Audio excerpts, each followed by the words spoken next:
আপনি আসলে লাইফ নিয়ে আপনার প্ল্যান কি করেছেন? আপনার জীবনটাকে কিভাবে কাটাবেন বলে আপনি সিদ্ধান্ত নিয়েছেন? আপনার সময়টাকে কিভাবে কাটাবেন বলে সিদ্ধান্ত নিয়েছেন? আপনি কি কি কাজ করবেন বলে সিদ্ধান্ত নিয়েছেন? নাকি আপনি ওই ব্যক্তির মতো সামনে যা আসে তাই করেন? আপনাকে তো আল্লাহ সুবহানাহু ওয়া তাআলা এভাবে তৈরি করেন নাই। আপনাকে আল্লাহ সুবহানাহু ওয়া তাআলা ডিস্টিংক্টলি ডিফারেন্ট ম্যান হিসেবে আল্লাহ তাআলা তৈরি করেছেন। আপনি একান্তই ভিন্ন, একান্তই ভিন্ন, সকলের চেয়ে ভিন্ন, মানুষ হিসেবে ভিন্ন, জাতি হিসেবে ভিন্ন আপনি। ওয়াকাযালিকা জাআলনাকুম উম্মাতান ওয়াসাতা লিতাকুনু শুহাদাআ আলান নাস ওয়া ইয়াকুনা রাসূলু আলাইকুম শাহীদা। আমি তোমাদেরকে বেস্ট অফ দি নেশন বানিয়েছি, আমি তোমাদেরকে শ্রেষ্ঠতম জাতি বানিয়েছি, কারণ লিতাকুনু শুহাদাআ আলান নাস, you will be standard for the people. তোমরা মানুষের জন্য তোমরা হবে স্ট্যান্ডার্ড। মানুষরা তোমাদেরকে দেখে দেখে শিখবে, এইভাবে কাজ করতে হয়, এইভাবে কাজ করতে হয়। সাহাবায়ে কেরাম রাদিয়াল্লাহু তাআলা আনহুদেরকে দেখে দেখে অন্যরা শিখতেন যে this is Sunnah, this is life, this is দ্বীন। একজন সাহাবীকে দেখলে অন্যরা বলতেন যে ইনি যা করছেন এটাই হচ্ছে দ্বীন। কিন্তু আপনাকে দেখার পর কে বলতে পারবে যে এটাই দ্বীন? আপনার দোকানে বসার পর কে বলবে যে আপনি যা করছেন এটাই দ্বীন?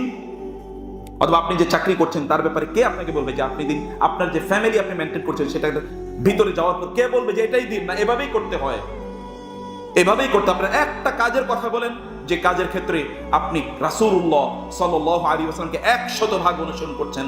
ইবনে সাম্মাক নামক একজন বিখ্যাত দাঈ, খলিফা হারুন রশিদ তাকে দেখে বললেন যে শেখ, আপনি বলেন তো আপনি বেশি জাহেদ নাকি আমি বেশি জাহেদ? কে বেশি জাহেদ? জাহেদ মানে হচ্ছে বেশি দুনিয়া বিমুখ কে? জাহেদ শব্দের মূল অর্থ হচ্ছে কি? বিমুখ, যার দুনিয়ার প্রতি অথবা কল্যাণের প্রতি যার কোনো আকাঙ্ক্ষা নাই, আগ্রহ নাই। বিমুখ, সবচেয়ে বেশি বিমুখকে তিনি বলেন আপনি। বলে কিভাবে আপনি? আমি হলাম এখানকার সম্রাট, এত কিছুর মালিক, আমি কিভাবে জাহেদ হলাম?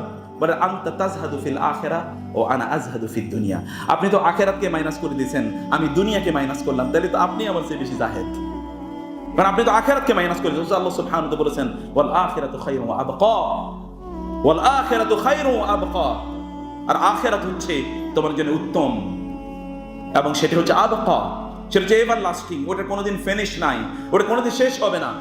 সেটাকে আপনি সেটাকে মাইনাস করে দিয়েছেন আপনার জীবন থেকে, আর আমি তো সেটাকে মাইনাস করি। তাহলে তো আপনি সবচেয়ে জাহেদ, রিজেক্টর, যিনি রিজেক্ট করে দিয়েছেন।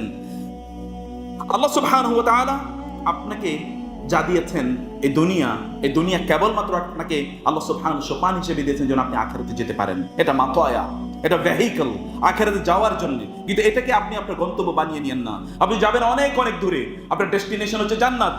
আপনি যদি পথটাকে আপনার জান্নাত মনে করেন অথবা পথটাকে যদি আপনি ডেস্টিনেশন মনে করেন, তাহলে you will be lost in the desert. তাহলে আপনি হারিয়ে যাবেন, আপনি আর গন্তব্যে কোনোদিনই পৌঁছতে পারবেন না। গন্তব্যটা ঠিক করে গন্তব্য পানে প্রতি মুহূর্তে চলা দরকার, দেখা দরকার যে আমি গন্তব্যে পৌঁছছি কিনা, আমি গন্তব্যে যাচ্ছি কিনা, নাকি আমি পিছিয়ে যাচ্ছি।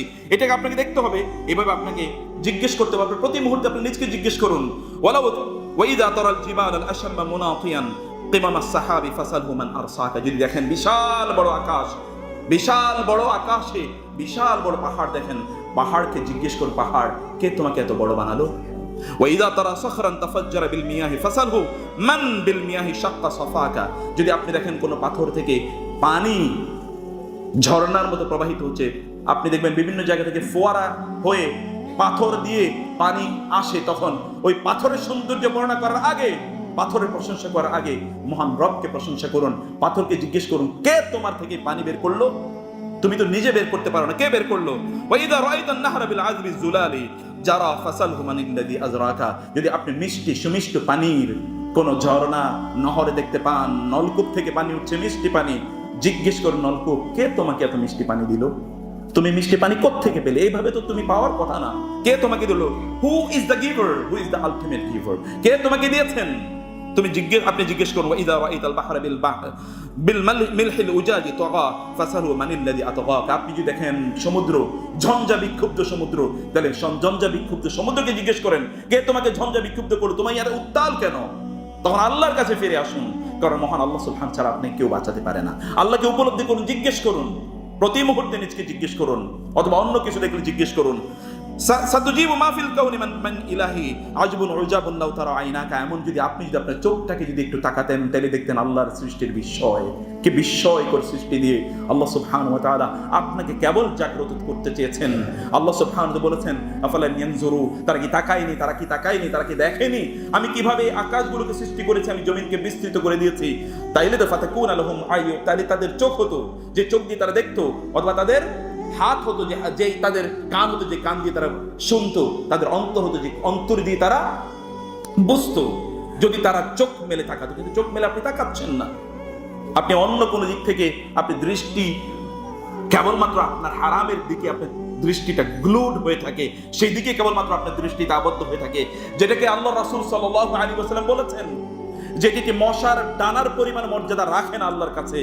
আল্লাহ রাসূল সাল্লাল্লাহু আলাইহি ওয়াসাল্লাম বাজারের পাশে দিয়ে যাওয়ার সময় তিনি একটি মৃত বকরির বাচ্চাকে, যেটা পচে গিয়েছে, আবার তার কান কাটা এবং ছোট, এরকম একটা বাচ্চাকে লক্ষ্য করে বলেছেন, তোমাদের মধ্যে কে এটাকে 1 দিরহাম দিয়ে কিনবে?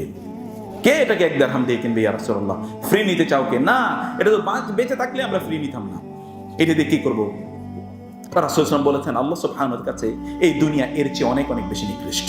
এখানে স্টুডেন্টরা অনেক আছে, তাদের স্বপ্ন একটাই, বিসিএস ক্যাডার হবে, একটাই, অনেক বড় ব্যাংকের অফিসার, ব্যাংকের অনেক বড় অফিসার, অথবা পুলিশ অফিসার, অথবা আর্মি, অথবা এই সেই ইত্যাদি তার একমাত্র স্বপ্ন, আর কিচ্ছু নাই।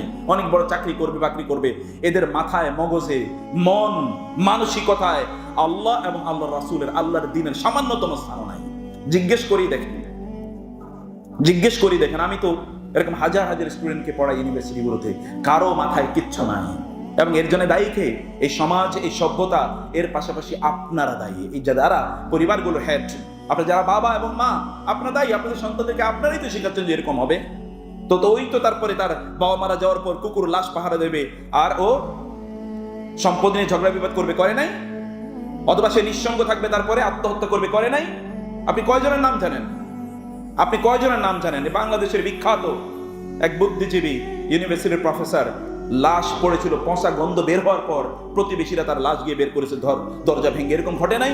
আমি আরো হাজার হাজার ঘটনা জানি যাদের অবস্থা এইরকমই হতে যাচ্ছে, কারণ তাদের সন্তানদেরকে তারা কেবলমাত্র দুনিয়া শিখিয়েছে, ক্যারিয়ার শিখিয়েছে, এর বাইরে কোনো কিছু শিখায় নাই, আল্লাহকে জানায় নাই। এবং এই জন্য আমি বারবার আপনাদেরকে বলি, আবারও শুনুন মনোযোগ দিয়ে, আল্লাহ সুবহানাহু ওয়া তাআলার কথা যখন লোকমান আলাইহিস সালাতু ওয়াস সালাম তার সন্তানকে বললেন যে, হে আমার সন্তান, লা তুশরিক বিল্লাহ, আল্লাহর সাথে শিরক করো না, আল্লাহর ইবাদত করো। আল্লাহ সুবহানাহু ওয়া তাআলা লোকমানের সন্তানকে সাথে সাথে বলে দিলেন, হে লোকমানের সন্তান, তোমার বাবার প্রতি তুমি অনুগত থেকো। তোমার বাবা যেহেতু আমার কথা তোমাকে বলে দিয়েছে, আমি খবরদার তোমার বাবার কথা আমি তোমাকে বলে দিলাম, তোমার বাবা মায়ের প্রতি অনুগত থেকো। ওয়াসাইনাল ইনসানা বিওয়ালিদাইহি, দেখেন না, এরপরে আয়াতটাই হলো এটা। এরপরে শুনে আল্লাহ সুবহানাহু ওয়া তাআলা তারপর আবার সূরা লোকমানে গিয়ে দেখেন, এখানে এই আয়াতগুলোর সাজানো অ্যারেঞ্জমেন্ট কি দেখেন, মধ্যখানে একটা প্যারাফ্রেজ। কেন এই আয়াতটির মধ্যখানে আসলো? একটাই কারণ, আপনি যদি আপনার সন্তানদেরকে আল্লাহর সাথে পরিচয় করিয়ে দেন, আপনার ফ্যামিলি মেম্বারদেরকে আল্লাহর সাথে পরিচয় করিয়ে দেন, আল্লাহ সুবহানাহু ওয়া তাআলা তার নিজ দায়িত্বে আপনার সন্তানদেরকে এবং ফ্যামিলি মেম্বারদেরকে আপনার প্রতি অনুগত করে দেবেন। এটা আল্লাহ তাআলা করবেন, ইট ইজ হিজ রেসপন্সিবিলিটি। তো আল্লাহকে আপনি ভুলে যাবেন আর আপনার সন্তানরা আপনাকে স্মরণ করবে, এটা তো হতেই পারে না। আজ আমি তোমাদেরকে বলে যাব, কামা নাসিতুম লিকা ইয়াউমিকুম হাদা, যেমনি ভাবে তোমরা আমার সাথে দাঁড়ানোকে, তত্ত্বাবধানকে তোমরা ভুলে গিয়েছো। প্রিয় ভাইরা, আল্লাহ সুবহানাহু, যতক্ষণ আপনার নিঃশ্বাস আছে ততক্ষণ পর্যন্ত আপনার নিজের জন্য আপনি করুন। আপনার নিজের আতা ইবনে আবি রাবাহ, বিখ্যাত তাবী, আতা যার ব্যাপারে তৎকালীন খলিফারা তারা এই ডিক্লারেশন দিয়েছিল, আব্বাসী খলিফারা ডিক্লারেশন দিয়েছিল যে আতা ইবনে আবি রাবাহ যতক্ষণ পর্যন্ত থাকবে ততক্ষণ পর্যন্ত আলা লা ইফতি ফি মাক্কাতা ইদা কানা ফিহি আতা যদি মক্কায় থাকে তাইলে আতা ইবনে আবি রাবাহ থাকলে কারো ফতোয়া দেওয়ার এখানে কোনো অধিকার নাই, অনুমতি নাই। সে আতা ইবনে আবি রাবাহ, তিনি দেখলেন একদল যুবক রাস্তা দিয়ে হেঁটে যাচ্ছে, লিশাবাবি মাররা বিহিম ওয়া হুম সামিতুন, যে একদল লোক তারা মাররু বিহি ওয়া হুম সামিতুন, তার চুপ, মুখটা বন্ধ করে তারা রাস্তা দিয়ে হেঁটে যাচ্ছে। তিনি তাদেরকে বললেন, মা লাকুম লা তুসাব্বিহুনা ওয়া লা তাযকুরুন আতানসাউনা আন্না আলাইকুম মালাইকাতুন ইয়াকতুবুনা মা তাফআলুন, তোমাদের কি হলো? Why you are silent, why aren't you glorifying your Lord, তোমরা কেন তাসবিহ তাহলিল করছো না? তোমরা কি জানো না একদল ফেরেশতা তোমাদের ডান বামে আছে যারা সব কিছু লিখছে? তোমরা কি করছো? তুমি চুপ করে থাকলে লিখবে না? তুমি যে হেঁটে যাচ্ছ এটা তো লিখছে, সব কিছু তারা লিখে রাখছেন। ইয়াকতুবুনা মা তাফআলুন, they are writing what you are doing, তোমরা যা করছো তাই তারা লিখে রাখছে। কেবলমাত্র বলা এটাই না, হেঁটে যাচ্ছ এটাও লিখে রাখছে। তোমরা কি এটা জানো না? আল্লাহ সুবহানাহু ওয়া তাআলা বললেন, ইন কুল্লু মান ফিস সামাওয়াতি ওয়াল আরদি ইল্লা আতির রহমানি আবদা লাকাদ আহসাহুম ওয়া আদ্দাহুম আদ্দা ওয়া কুল্লুহুম আতিহি ইয়াওমাল কিয়ামাতি ফারদা। তিনি তখন তাদেরকে এই আয়াতটি স্মরণ করিয়ে দিলেন, ইন কুল্লু মান ফিস সামাওয়াতি ওয়াল আরদি ইল্লা আতির রহমানি আবদা। সব কিছু সেই দিন মহান আল্লাহ সুবহানাহুর সামনে মাথা নত করে এভাবে আসবে, এভাবে আসবে। খুশআন আবসারুহুম তারহাকুহুম যিল্লাহ। সেদিন তাদের চেহারা, রাজ্যের অপমান, লাঞ্ছনা, গোটা চেহারায় একটা লোককে যদি আপনি চরম ভাবে অপমান করেন, তাহলে তার চেহারায় কি পরিমাণ শ্রান্তি, ক্লান্তি, নাসিবাতুন উজুহু ইয়াওমাইদিন নাযিরা ইলা রাব্বিহা নাযিরা। সেই দিন কি হবে? মানুষের চেহারাগুলো হবে কর্মক্লান্ত, ক্লান্ত, আমিলাতুন নাসিবা, ক্লান্ত ক্লান্ত পরিশ্রান্ত। তাসলা নারান হামিয়া, কারণ এই ব্যক্তি তো জাহান্নামে নিক্ষিপ্ত, বুঝতেই পারছে। ওর চেহারা তো রাজ্যের ক্লান্তি ইত্যাদি থাকবেই, ওর চেহারা জুড়ে তো অস্বস্তি থাকবেই। আর আরেক দল লোকের চেহারা সেদিন আলোক উজ্জ্বল থাকবে, আলোক উজ্জ্বল। আপনি কাদের অন্তর্ভুক্ত হতে চান?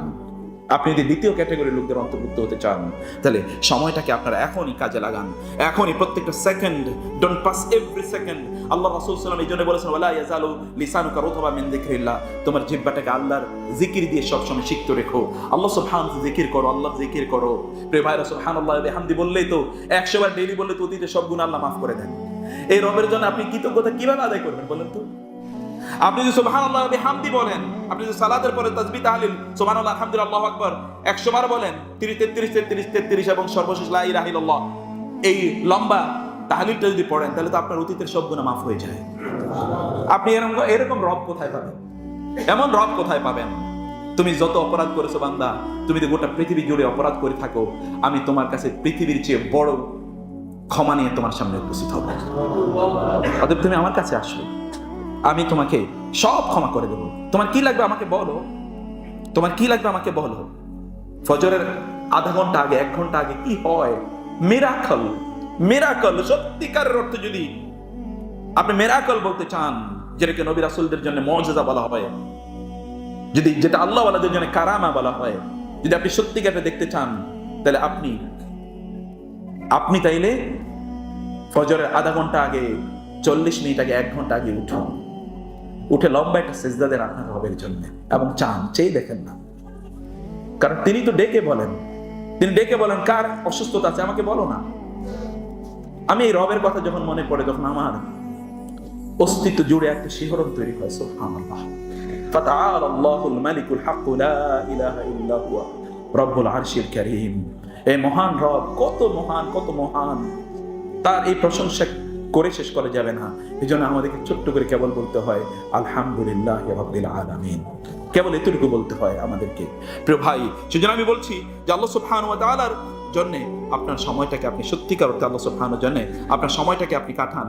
আল্লাহ সুবহানাহু ওয়া তাআলার জিকির করে আপনি আপনার সময়টাকে কাটান। যদি আপনি সেটি না করেন, তাহলে আপনি দেখবেন, আমি সালাফদের অনেকের জীবনে পড়েছি, কেউ একজন তার মৃত্যু শয্যা আছে, তিনি তখন বলছেন কুল আউযু বিরাব্বিন নাস। ছেলে গিয়ে তাকে বলছে যে বাবা তুমি বলো লা ইলাহা ইল্লাল্লাহ। বাবা বলল যে ছেলে একটু আমাকে একটু সময় দাও, আমি পুরো কোরআন খতম দিচ্ছি, তো সূরা নাসটা বাকি আছে মাত্র।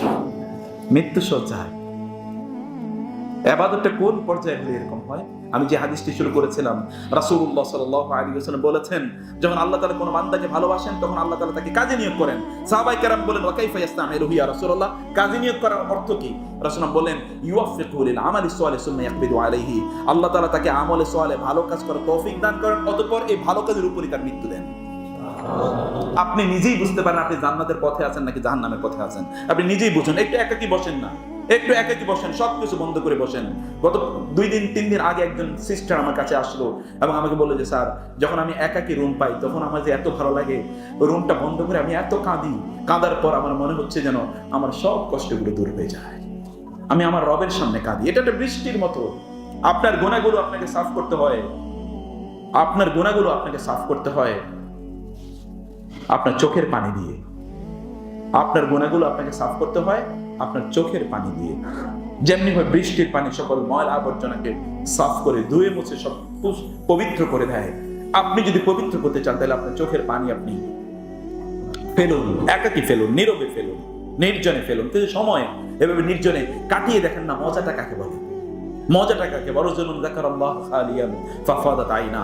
রাসূলুল্লাহ সাল্লাল্লাহু আলাইহি ওয়াসাল্লাম একাকী রাতের অন্ধকারে কি কেঁদেছেন, সিজদায় লুটিয়ে পড়ে। কত বর্ণনা আছে বুখারী হাদিসগুলোতে তাকিয়ে দেখবেন। বেলাল রাদিয়াল্লাহু তাআলা, আয়েশা রাদিয়াল্লাহু তাআলা বর্ণনা, রাসূলুল্লাহ কাঁদছেন, তার ফ্লোর পর্যন্ত ভিজে গেছে তার চোখের পানিতে, অথচ তার কোনো গুনাহ নাই। যত বেশি আল্লাহওয়ালা তত বেশি তার ইবাদতের স্বাদ, বিশ্বাস করুন।